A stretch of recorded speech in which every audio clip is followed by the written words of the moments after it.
السلام علیکم ریڈرز، کیسے ہیں آپ سب؟ امید کرتی ہوں خیریت سے ہوں گے۔ تو میں ہوں آپ کی ہوسٹ فاطمہ، اور میں آج آپ کے لیے ناول عکس یار کی سیکنڈ لاسٹ ایپیسوڈ یعنی کہ ایپیسوڈ 35 لے کر حاضر ہوئی ہوں۔ تو چلیے چلتے ہیں قسط کی جانب۔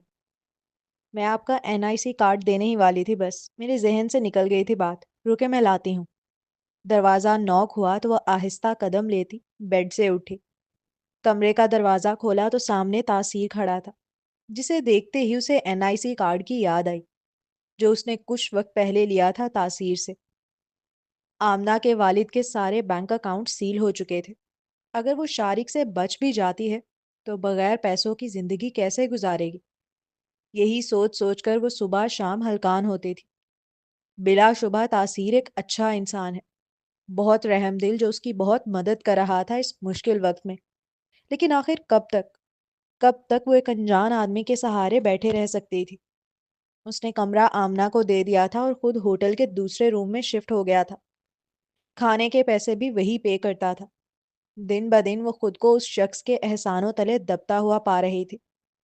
ایک دن وہ خود تاثیر کے پاس کمرے میں گئی اور اسے ایک موبائل خرید کر دینے کو کہا۔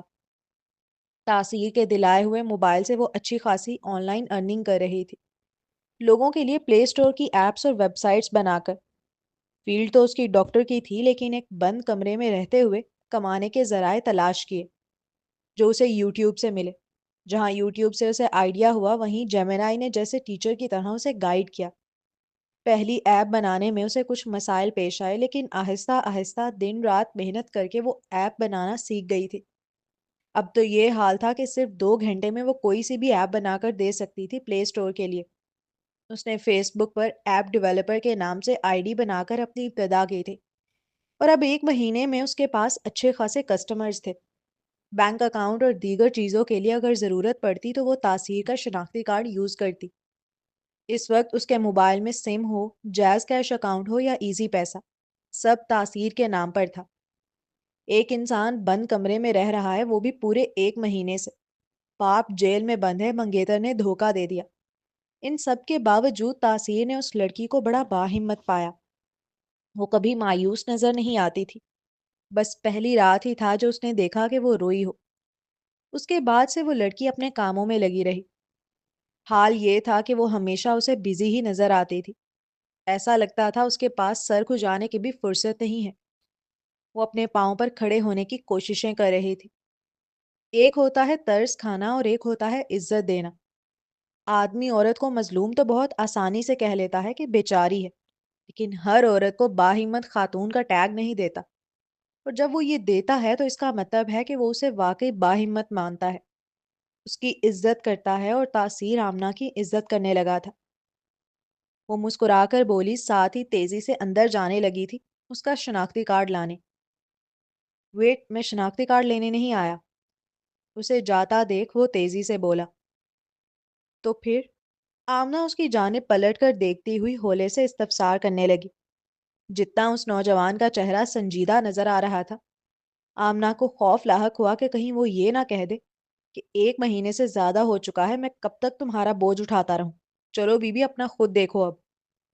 ہاں، اتنے پیسے تھے اب اس کے پاس کہ کرائے کے گھر میں آرام سے رہ سکے، لیکن بات پیسوں کی نہیں تھی، بات تحفظ کی تھی جو اسے تاثیر سے ملتا تھا۔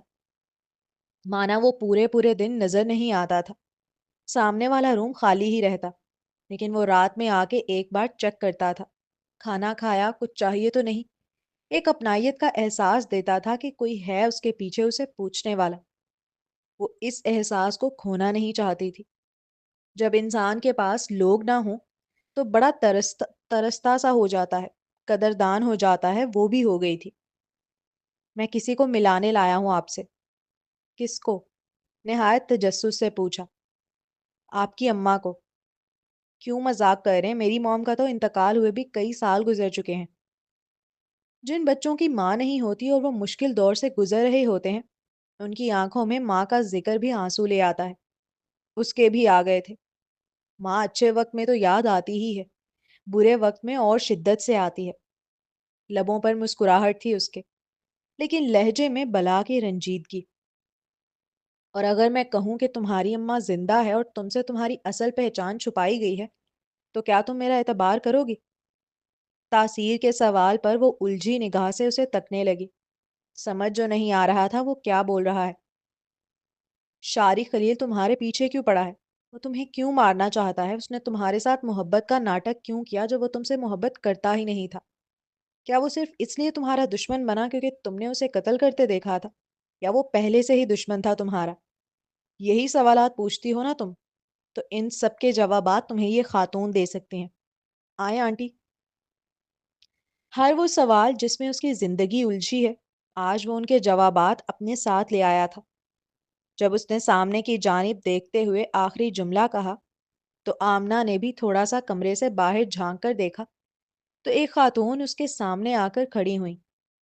وہ بلیک برقعے میں تھی۔ آمنہ ابھی انہیں دیکھ ہی رہی تھی کہ وہ لمحہ بھر میں اس کے سینے سے آ لگی اور بڑی زور سے رونا شروع کر دیا۔ غیر عورت تھی، اچانک ہی آ کے رو رہی تھی۔ نہیں جانتی کیوں لیکن وہ محسوس کر رہی تھی جیسے اس عورت کا رونا اس کے دل کو پہنچ رہا ہے۔ وہ بار بار کہتی، میری بیٹی میری بیٹی۔ آمنہ بالکل منجمد سی ہو گئی۔ اتنے وقت بعد کوئی میری بیٹی کہہ رہا تھا۔ نہ جانے کیوں آنکھوں سے آنسو آنے لگے۔ آپ کون؟ آمنہ الجھی نظروں سے جب وہ گلے سے ہٹی تو انہیں دیکھ کر پوچھنے لگی۔ میں منتہا تمہاری ماں۔ میں نے ہی تمہیں دامل کو دیا تھا جب تم چھوٹی سی تھی۔ تم میری بیٹی ہو۔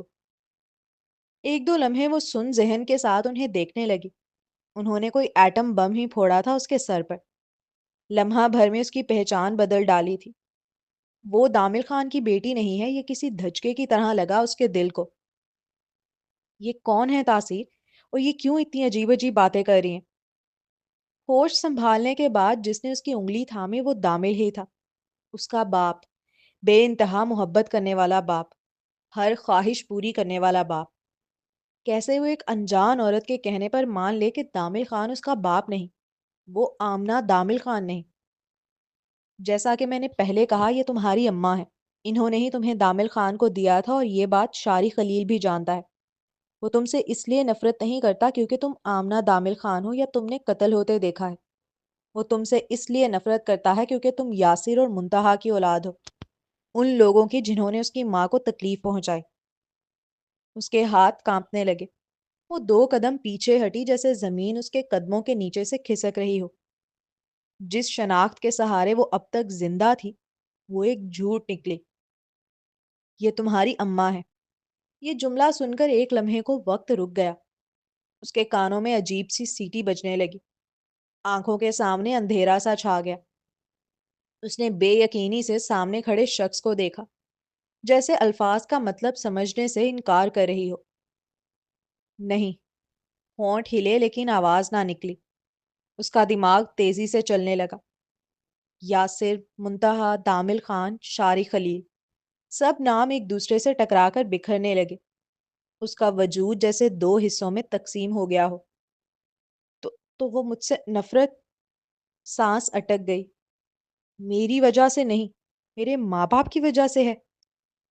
اچانک اس کے سینے میں شدید درد اٹھا۔ آنکھیں جلنے لگی مگر آنسو بہنے سے انکار کر گئے۔ یہ صدمہ اتنا گہرا تھا کہ رونا بھی ممکن نہیں تھا۔ ہاں ایسا ہی ہے۔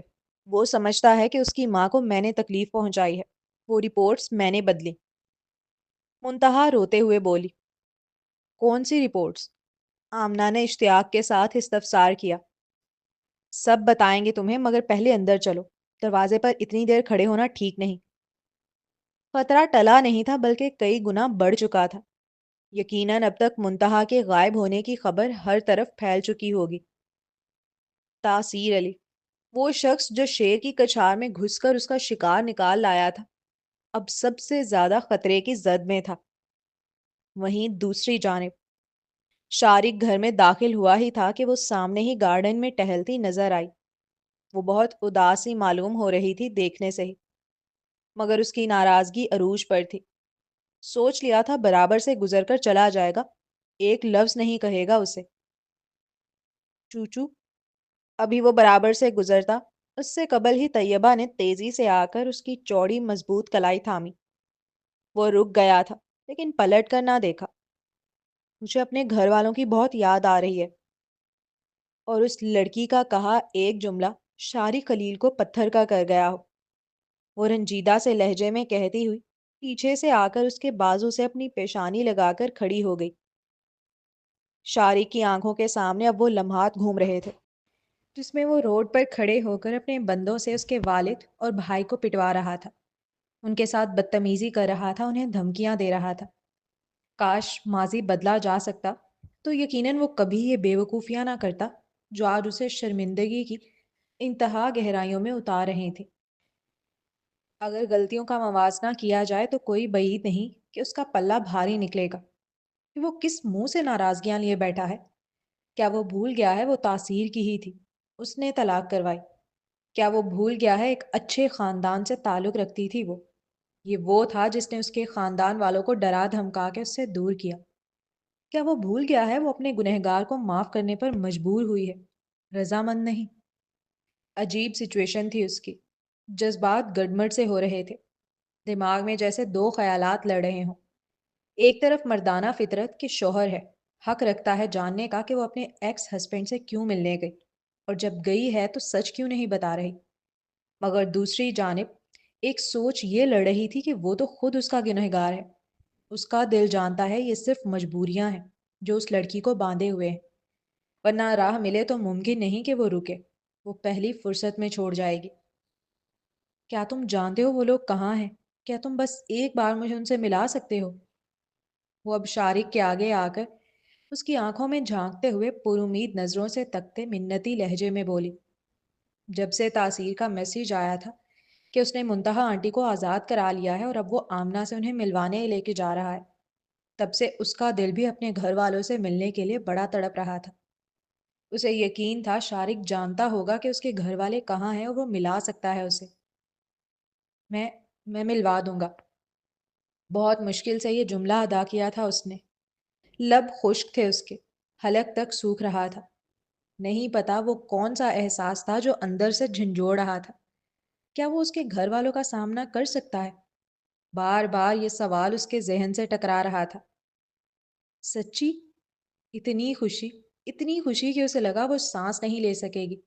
جذبات سنبھلنے میں نہیں آ رہے تھے، آنکھوں میں نمی اتر آئی اور دل زور سے دھڑکنے لگا، پورے جسم کا رواں رواں جیسے کھڑا ہو گیا ہو۔ وہ اپنے گھر والوں سے ملے گی یہ تصور اتنا خوبصورت تھا کہ شاید وہ بیان ہی نہ کر سکے الفاظوں میں۔ وہ بس بے یقینی سے ایک ہی لفظ پوچھ سکی کہ کیا تم سچ کہہ رہے ہو؟ بالکل سچی۔ اس نے طیبہ کی آنکھوں کو ستاروں کی طرح چمکتے اس سے پہلے کبھی نہیں دیکھا تھا۔ ایسا لگا جیسے اس نے جنت دینے کا وعدہ کر دیا ہو۔ اسے اعتماد دلاتے ایک قدم اس کی جانب خود آگے بڑھ کر اس کی پیشانی پر اپنے لب رکھے۔ کیا ہم ابھی نہیں چل سکتے؟ کیا وہ بہت دور رہتے ہیں؟ شارق کو وہ کسی بچے کی طرح بےتاب سی نظر آئی۔ 1 گھنٹے سے زیادہ کی ڈرائیو ہے، شارق کی آواز میں خاصا نرمی تھی یہ بتاتے ہوئے۔ پھر تو قریب ہی ہے، میں جلدی سے تیار ہو جاتی ہوں، وہ تیزی سے بولی۔ پھر اس کا حسین چہرہ امید بھری نظروں سے دیکھنے لگی جیسے آنکھوں ہی آنکھوں میں اس کی اجازت مانگ رہی ہو کہ ہو جاؤں تیار۔ اوکے، فقط ایک لفظی جواب دیا اس نے، لیکن وہ طیبہ کے لیے کافی تھا۔ وہ فوراً ہی خوشی سے اس کا گال چوم کر اندر کی جانب بھاگی تھی تیار ہونے کے لیے، جبکہ وہ وہیں کھڑا رہ گیا تھا۔ اس نے گہرا سانس لیا اور اپنی انگلیاں بالوں میں پھیرنے لگا۔ صرف 10 منٹ اور وہ لڑکی چہکتی ہوئی اپنا پرس ہاتھ میں لیے لیمن کلر کے قمیض شلوار میں بھاگتی ہوئی آ رہی تھی، ایسے جیسے کوئی ریس میں دوڑنے کے لیے نکلی ہو کہ نہیں پہنچے گی تو ہار جائے گی، جیسے اس رفتار پر ہی اس کی زندگی ڈیپینڈ کرتی ہو۔ اتنی زیادہ اتاولی ہو رہی تھی وہ اپنے گھر والوں سے ملنے کے لیے۔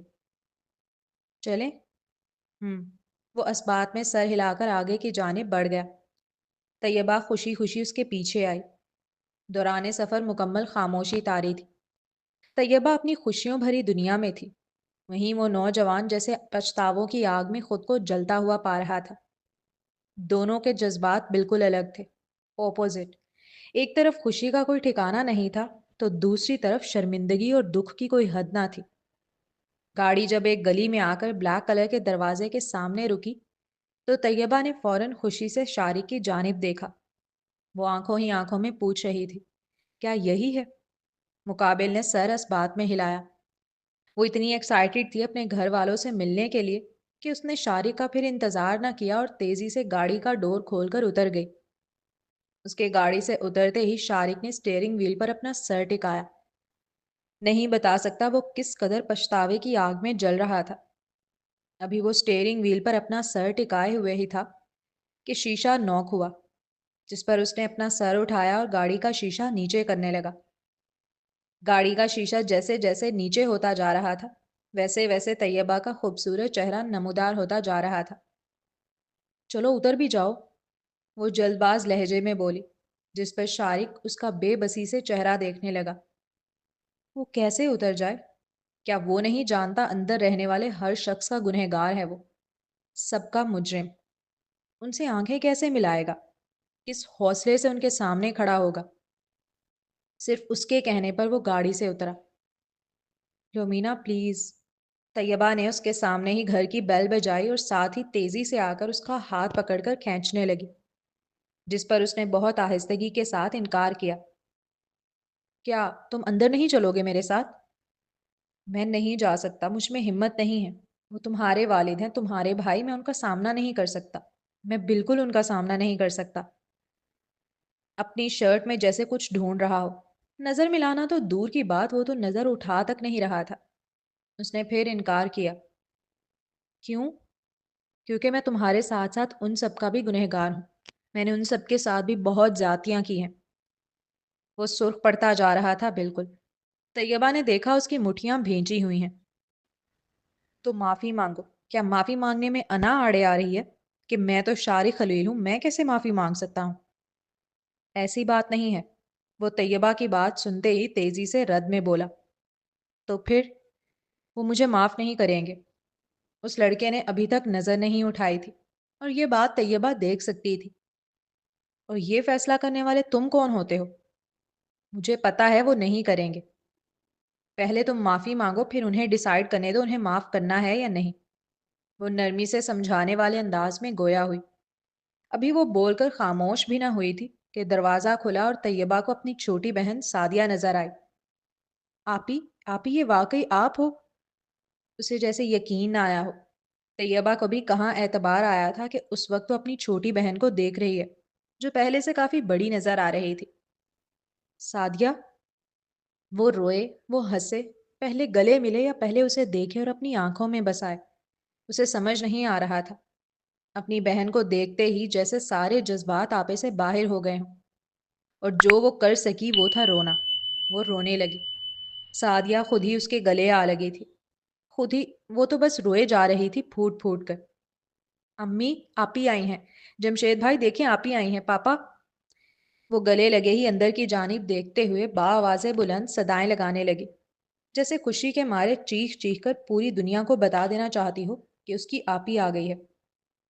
باہر کیوں کھڑی ہیں، اندر چلے نا، سعدیہ نے روتے ہوئے کہا۔ اس لمحے شارق کو یہی لگا کہ وہ اندر چلی جائے گی۔ وہ بالکل سائڈ میں کھڑا ہو گیا تھا۔ سعدیہ نے اسے نہیں دیکھا اور نہ ہی وہ چاہتا تھا وہ دیکھے، مگر کیا کہے طیبہ کو، جو اس جذباتی لمحے میں بھی شارق کا ہاتھ تھامنا نہ بھولی۔ طیبہ کا یہ عمل ٹراما بانڈنگ کے تحت نہیں آتا، کیونکہ اس میں تکلیف اور محبت کا ایک چکر بن جاتا ہے۔ لڑکا پہلے شدید تکلیف دیتا ہے اور پھر جذباتی ہو کر معافی مانگتا ہے یا پیار دکھاتا ہے۔ یہ اتار چڑھاؤ لڑکی کے دماغ میں ایک کیمیائی وابستگی پیدا کر دیتا ہے، جسے توڑنا بہت مشکل ہوتا ہے۔ مگر طیبہ کے کیس میں جس نے تکلیف پہنچائی وہ ایک الگ شخص تھا، شارق خلیل، اور جس سے اس نے محبت کی وہ ایک الگ شخص ہے، فہد۔ جب وہ طیبہ کی زندگی میں آیا تو ایک نئے کردار کے ساتھ آیا، جہاں وہ خود بھی اس کی محبت میں گرفتار ہوا اور اسے بھی خود سے جذباتی لگاؤ میں گرفتار کروا لیا، اور پھر وہ دوبارہ کبھی شارق نہیں بنا اس کے لیے۔ طیبہ وہ مٹی کی گڑیا نہیں رہی تھی جسے کوئی بھی ٹھوکر مار کر توڑ دیتا۔ وہ تو اس آگ سے کندن بن کر نکلی تھی جس نے اس کا سب کچھ جلا دیا تھا۔ اس کی پوسٹ ٹرامیٹک گروتھ کا سب سے بڑا ثبوت یہ تھا کہ اس نے انتقام کی آگ میں جلنے کے بجائے محبت کی ٹھنڈک کو چنا۔ یہ شارق خلیل؟ وہ ساتھ ہی گھر میں داخل ہوا تھا۔ وہ لوگ ابھی طیبہ کو دیکھ کر خوش ہونے ہی لگے تھے کہ شارق خلیل کو سامنے کھڑا پایا اور ان کی خوشیاں جیسے لمحہ بھر میں فک ہو گئیں۔ وہ شخص خوف کی علامت تھا ان کے گھر میں، اس کا نام تک نہیں لیا جاتا تھا۔ لوگ اسے کسی خوفناک ماضی کی طرح بھول چکے تھے۔ میں میں معافی مانگنے آیا ہوں، مجھے معاف کر دیں انکل۔ ابھی طیبہ کے والد بول کر خاموش بھی نہ ہوئے تھے کہ شارق نے نظر جھکائے روحانسا لہجے میں کہا، اسے نہیں آتا معافی مانگنا، کیونکہ کبھی مانگی ہی نہیں، مگر وہ شرمندہ تھا، شدید پچھتاوے میں گھرا ہوا۔ طیبہ دیکھ رہی تھی کہ وہ اس کے گھر والوں کے سامنے مجرم بنے کھڑا تھا اور نہایت شرمندگی کے ساتھ معافی مانگ رہا تھا۔ وہ لڑکا جسے بڑا مغرور دیکھا تھا ان لوگوں نے، آج وہ نظر تک نہیں اٹھا رہا تھا ان کے سامنے۔ آپ کہیں گے تو میں پاؤں تک پڑ جاؤں گا، میں واقعی بہت شرمندہ ہوں اپنی ہر غلطی پر، بلکہ ہر گناہ پر۔ مجھے نہیں کرنا چاہیے تھا، میں نے بہت ظلم کیا آپ لوگوں پر، بہت تکلیف پہنچائی۔ اس کی آواز رونے کے سبب بھرائی ہوئی نکل رہی تھی۔ اس کی آنکھوں سے آنسو بہہ رہے تھے جسے اس لڑکے نے اپنے لرزتے ہاتھوں سے صاف کیا۔ وہ کپ کپا رہا تھا پورا پورا۔ کیا کر سکتے تھے طیبہ کے والدین؟ زیادہ سے زیادہ برا بھلا کہتے، گھر سے نکال دیتے، اور کچھ نقصان نہیں پہنچا سکتے تھے وہ اس لڑکے کو۔ لیکن پھر بھی وہ کپ کپا رہا تھا کیونکہ وہ واقعی ندامت کے آنسو تھے، کیونکہ وہ واقعی اب طیبہ کو پہنچائی ہوئی ہر تکلیف پر خون کے آنسو روتا تھا، اور نہ صرف اسے، اس کے گھر والوں کو بھی۔ اگر جبرن اس سے معافی منگوانے کی کوشش کی جاتی تو وہ اتنا ڈھیٹ تھا، بچپن سے مار کھا کھا کر کے مر جاتا، معافی کا لفظ منہ سے نہ نکالتا۔ یہ صرف اس لڑکی کا اس کے دل پہ جبر تھا کہ وہ سرکش کہلانے والا لوسیفر ایک 60-70 سال کے بوڑھے شخص کے سامنے کپ کپاتے اور روتے ہوئے معافی مانگ رہا تھا، گویا وہ نوجوان اپنے برسوں پرانے غرور کا جنازہ اٹھائے کھڑا تھا۔ اسے معاف کر دیں پاپا، میں نے بھی کر دیا ہے۔ طیبہ نے اپنے والدین کی جانب دیکھ کر بہت ہولے سے گزارش کی، لیکن شارق محسوس کر سکتا تھا کہ اس کے ہاتھ پہ پکڑ اور بھی مضبوط ہوئی تھی اس لڑکی کی۔ طیبہ کے گھر والے دم سادھے کھڑے تھے۔ سچ کہا جائے تو کسی کی سمجھ نہیں آ رہا تھا کہ کیا کرے۔ ایک طرف ان کا گنہگار کھڑا تھا تو دوسری جانب ان کی بیٹی۔ گنہگار معافی بھی مانگ رہا تھا، رو بھی رہا تھا، مگر دلوں میں نرمی کسی کے نہ آئی، اور شاید آ بھی نہیں سکتی تھی۔ معاف کرنا اتنا آسان نہیں ہوتا، خاص طور پہ اس شخص کو جس نے آپ کی عزت کی دھجیاں اڑائی ہوں، آپ کو سرے بازار تماشا بنایا ہو، آپ کی بیٹی کو جھوٹے کیس میں پھنسایا ہو۔ پاپا پلیز۔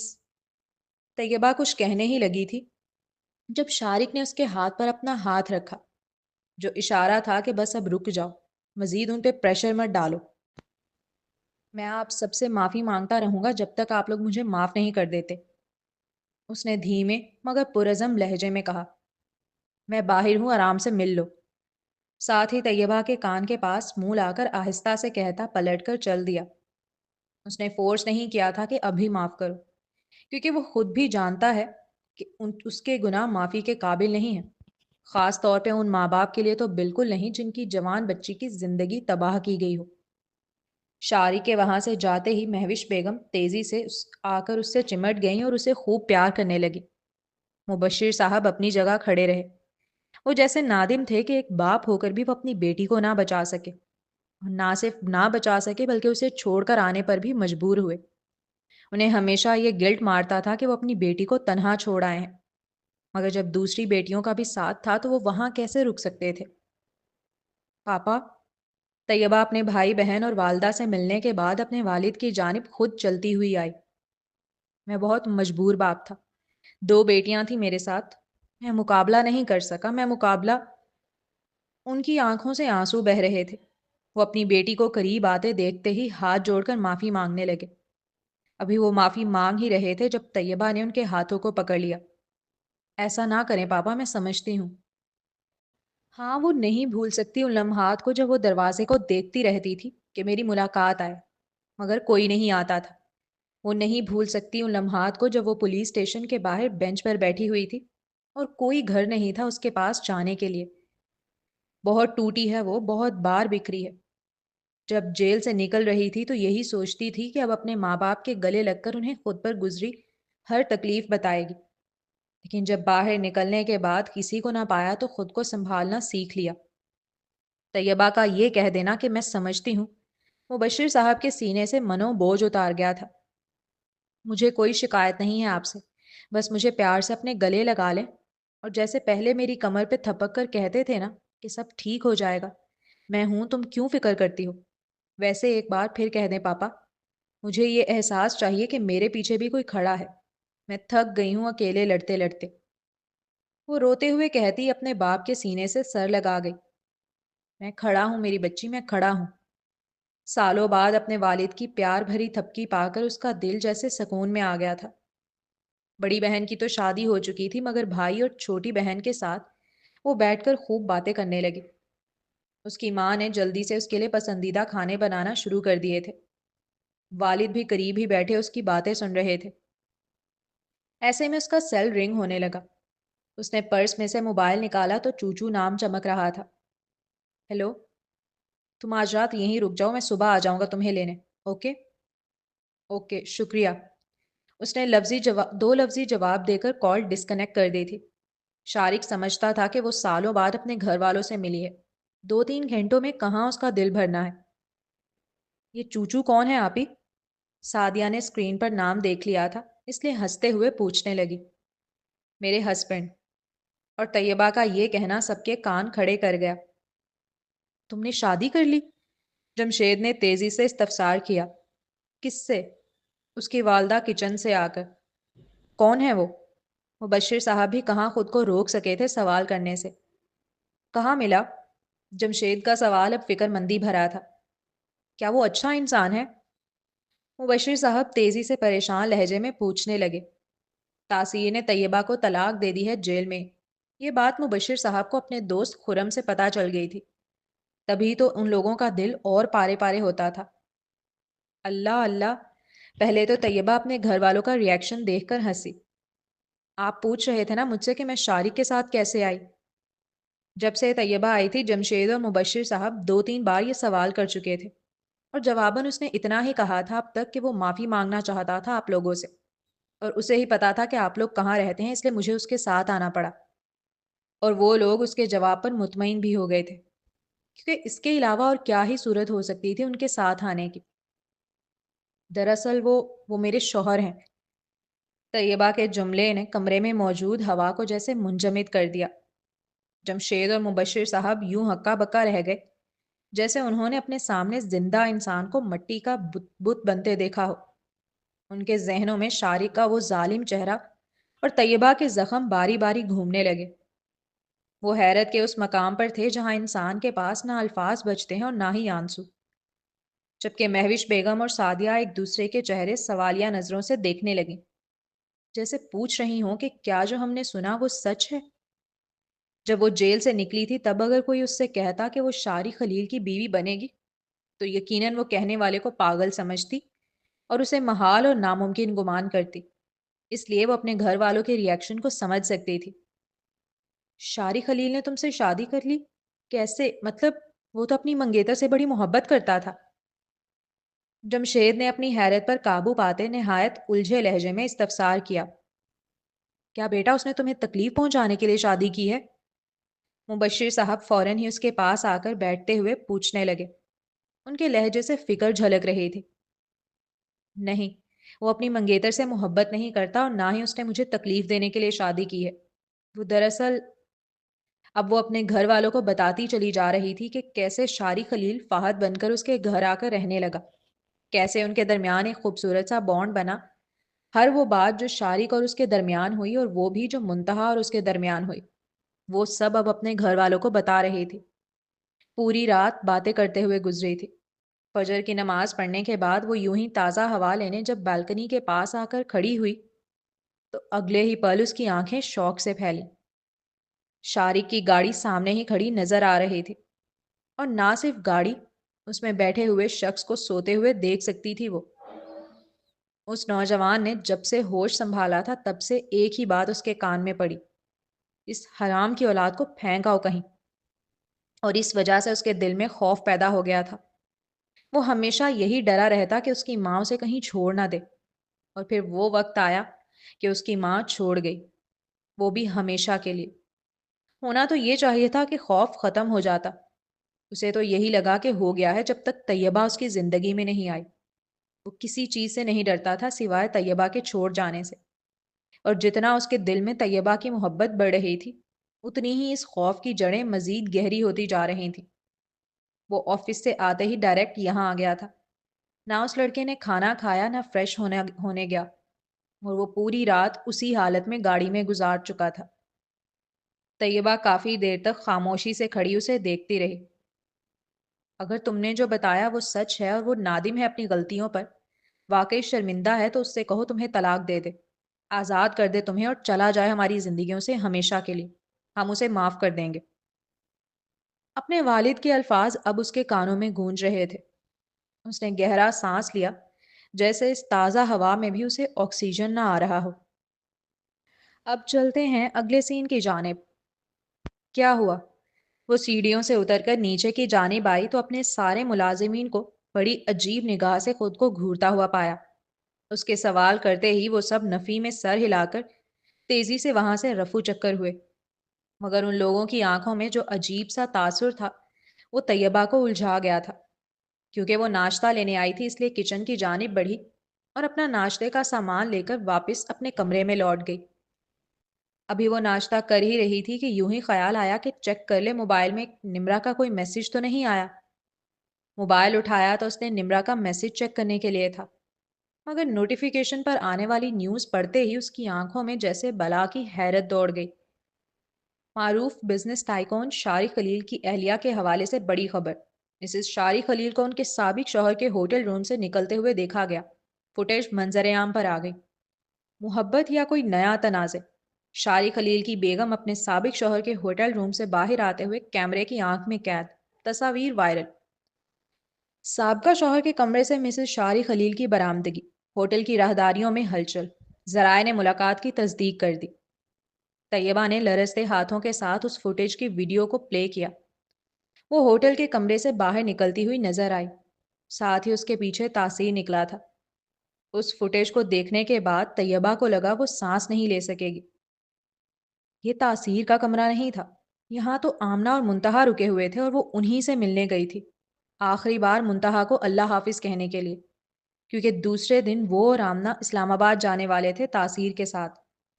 اور اس فوٹیج میں جو سین دکھایا جا رہا تھا وہ صرف تب کا تھا جب وہ کمرے سے نکل کر اپنے گھر کے لیے روانہ ہو رہی تھی، اور تاثیر صرف اسے پارکنگ ایریا تک چھوڑنے آیا تھا۔ سب سے پہلا خیال جو فوٹیج کو دیکھنے کے بعد اس کے ذہن میں آیا وہ لوگوں کے سامنے سنسار ہو جانے کا نہیں تھا، بلکہ اپنے چوچو کی نظروں میں گر جانے کا تھا۔ وہ تصور بھی نہیں کر پا رہی تھی کہ شارق نے جب یہ نیوز دیکھی ہوگی تو کیا سوچا ہوگا اس کے بارے میں۔ یقیناً وہ یہ نیوز دیکھ چکا ہوگا، پھر اس کی کوئی کال یا میسج کیوں نہیں آیا اب تک؟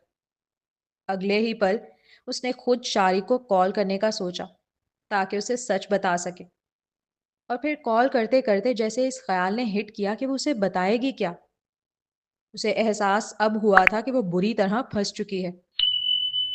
اگر وہ شارق سے کہتی ہے کہ وہ تاثیر سے ملنے نہیں گئی تھی اس کمرے میں، تو یقیناً اس کا اگلا سوال یہی ہوگا، تو پھر کیوں گئی تھی؟ پھر وہ کیا جواب دے گی؟ اس سے تو اچھا تھا کہ میں فہد کو پہلے ہی منتہا آنٹی اور اس کے نانا کی ساری سچائی بتا دیتی۔ اس کا پلان تو یہی تھا کہ پہلے آمنہ اور منتہا کو کراچی سے نکال کر کسی دوسرے شہر میں سیف مقام پر شفٹ کرا دے گی، پھر فہد سے بات کرے گی۔ مگر اب جو حالات پیدا ہو گئے تھے اس کے بعد اگر وہ اسے سچ بتاتی بھی ہے تو کیا وہ یقین کرے گا؟ کیا وہ اس کی بات سنے گا بھی؟ اس کی آنکھوں سے آنسو بہنے لگے، وہ اپنا سر پکڑے رو رہی تھی۔ اب طیبہ کے لیے یہ آزمائش کی وہ گھڑی تھی جہاں سچ اور جھوٹ دونوں ہی زہر کے پیالے تھے۔ اسے انتخاب کرنا تھا کہ وہ شارق کے سامنے بد کردار کہلائے یا دھوکے باز، یا تو وہ ہوٹل والی جھوٹی خبر کو تسلیم کر کے اپنی پاکیزگی کو داغدار کر لے، یا پھر یہ مان لے کہ وہ شارق کی پیٹھ پیچھے اس کی سب سے بڑی دشمن کی محافظ بنی رہی تھی۔ ایک طرف اس کی اپنی عفت کا جنازہ اٹھ رہا تھا، اور دوسری طرف اس اعتبار کا جو فہد نے اس پر کیا تھا۔ کچھ دیر تک وہ بیٹھ کر روتی رہی اور بس یہی سوچتی رہی کہ وہ اب کیا کرے، اور پھر اپنے آنسو ہاتھ کی پشت سے رگڑتی وہ ایک نمبر ڈائل کرنے لگی۔ یہ نمبر اس سے پہلے اس کے موبائل میں ڈائل نہیں کیا گیا تھا، لیکن اسے یہ یاد تھا۔ اس نے شارق کے موبائل سے اس نمبر کو بہت پہلے ہی دیکھ کر یاد کر لیا تھا۔ 2-3 کالز جانے کے بعد کال ریسیو ہوئی۔ یہ سب کچھ آپ نے کیا ہے نا؟ وہ شک کے ساتھ کیا گیا سوال نہیں تھا، وہ 100% یقین کے ساتھ پوچھا گیا سوال تھا، وہ بھی نہایت دانت پیستے ہوئے۔ دوسری جانب سے ہنسنے کی آواز آئی، جس سے سونو سے اپنے جسم کا سارا خون دماغ پہ چڑھتا محسوس ہوا۔ الٹے ہاتھ کی مٹھی اس نے کس کے بھینچ لی۔ تو تمہیں کیا لگا تھا کہ تم منتہا کو آزاد کراؤ گی اور جواب میں تمہیں ایسے ہی جانے دوں گا؟ اپنی ہنسی پر قابو پاتے وہ نہایت ٹھنڈے ٹھار لہجے میں کہہ رہے تھے، جیسے کوئی مذاق چل رہا ہو، کوئی لطف بھری بات۔ طیبہ کو اپنی پوری زندگی میں کبھی کسی سے اتنی نفرت نہیں ہوئی جتنی اس وقت خلیل صاحب سے ہو رہی تھی۔ میں آپ کے نواسے کی بیوی ہوں، آپ کے خاندان کی عزت۔ میں مسز شاری خلیل کہلاتی ہوں، آپ کے خاندان کا نام جڑا ہے میرے ساتھ۔ مجھ سے بدلہ لینے کے لیے آپ نے اپنی ہی عزت کا تماشا بنا دیا۔ وہ جیسے ان کی غیرت کو للکار رہی تھی، انہیں احساس دلا رہی تھی کہ وہ ان کی عزت ہے۔ ہم، صرف میرا نواسا 3 جملے ادا کرے گا اور ہٹ جائے گا تمہارے نام سے میرے خاندان کا نام، اور مجھے یقین ہے وہ بس آتا ہی ہوگا۔ آفس سے تو نکل چکا ہے وہ۔ ان کے جملے سنتے ہی طیبہ کی جیسے روح کانپ اٹھی تھی۔ اس آدمی کی سفاکیت پر وہ حیران نہیں ہوئی، کیونکہ وہ جانتی ہے وہ بہت گرا ہوا انسان ہے جو عزت کا لبادہ اوڑے پھرتا ہے فقط۔ جس آدمی نے اپنی سگی بیٹی کے کردار کو گندا کروایا، اپنے ہی نواسے کو قتل کرنے کی کوشش کی، وہ اس آدمی سے بھلا کیا ہی امید کرے؟ بڑی صفائی سے کھیلا تم نے، لیکن ایک پرانے کھلاڑی کو ہرا پانا تمہارے بس کی بات نہیں۔ تم جس مہرے کو اپنی جیت سمجھ کر سینے سے لگائی بیٹھی ہو، میں نے اسی کو شے دے کر تمہاری مات کا انتظام کر دیا ہے۔ تاثیر اور وہ عورت ایئرپورٹ پر ہے اور شارق کے شکاری ان کے پیچھے۔ اب بتاؤ تمہارے پاس بچاؤ کی اگلی چال کیا ہے؟ وہ بڑے محظوظ انداز میں استفسار کرنے لگے، جیسے انسانوں کی نہیں، کھیل کے عام مہروں کی بات کر رہے ہوں۔ جاری ہے۔ تو جی جناب، مبارک ہو، یہ ناول بھی اب اینڈنگ کی طرف جا چکا ہے، سیکنڈ لاسٹ ایپیسوڈ آ گئی ہے۔ تو بھائی بہت لائک ایک بڑے ٹینس سین پہ آ کے ایپیسوڈ رکی ہے، تو اب یا آر ہوگا یا پار ہوگا، دیکھتے ہیں اب شاری خلیل یقین کرتا ہے طیبہ کا یا نہیں۔ اینڈ آئی تھنک سو کہ طیبہ نے بھی کوئی بیک اپ پلان رکھا ہی ہوگا، لائک وہ جو اس نے اتنا ٹائم سوچا ہے، کچھ نہ کچھ تو اس نے سوچا ہوگا نا، کچھ سوچ کے اس نے اس کو کال کی ہے۔ تو دیکھتے ہیں کیا ہوتا ہے، بہت ہی مزیدار ہو گیا، and I am sad also کہ ناول ختم ہو رہا ہے، میں ان دونوں کو بہت مس کروں گی۔ تو آپ لوگوں کو کیا لگتا ہے کہ کیا ہونے والا ہے آگے، اور کیسا لگ رہا ہے کہ ناول اب یہ ختم ہونے والا ہے؟ شاری خلیل کا اب لائک ہیپی اینڈنگ ہوگی، سیڈ اینڈنگ ہوگی، وہ تو ہمیں کل نیکسٹ ایپیسوڈ میں پتہ چلے گا۔ تو اپنے ریویوز ضرور دیں اور چینل کو ضرور سبسکرائب کریں، بیل آئکن بھی پریس کر دیں، ویڈیوز کو ضرور شیئر کیا کریں۔ ملتے ہیں نیکسٹ ایپیسوڈ میں، تب تک کے لیے اللہ حافظ۔